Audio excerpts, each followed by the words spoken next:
देता है, कोई पूछता नहीं, उसी पर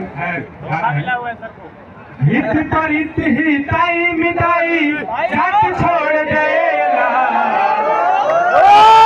हित परित हिताई मिताई जात छोड़ देला। जब समय होला कमजोर तो सब कोई साथ छोड़ देला। जब समय होला कमजोर तो सब कोई छोड़ देला। अजीवन ना के दस गो साथी बिगाड़ना के केहू ना आपन बनैबा कैसे केहू तुहर होई ना।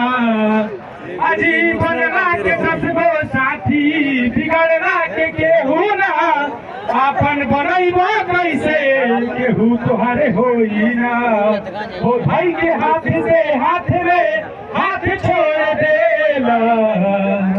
वो भाई के हाथ से हाथ में हाथ छोड़ देला। जब समय होला कमजोर तो सब कोई साथ छोड़ देला।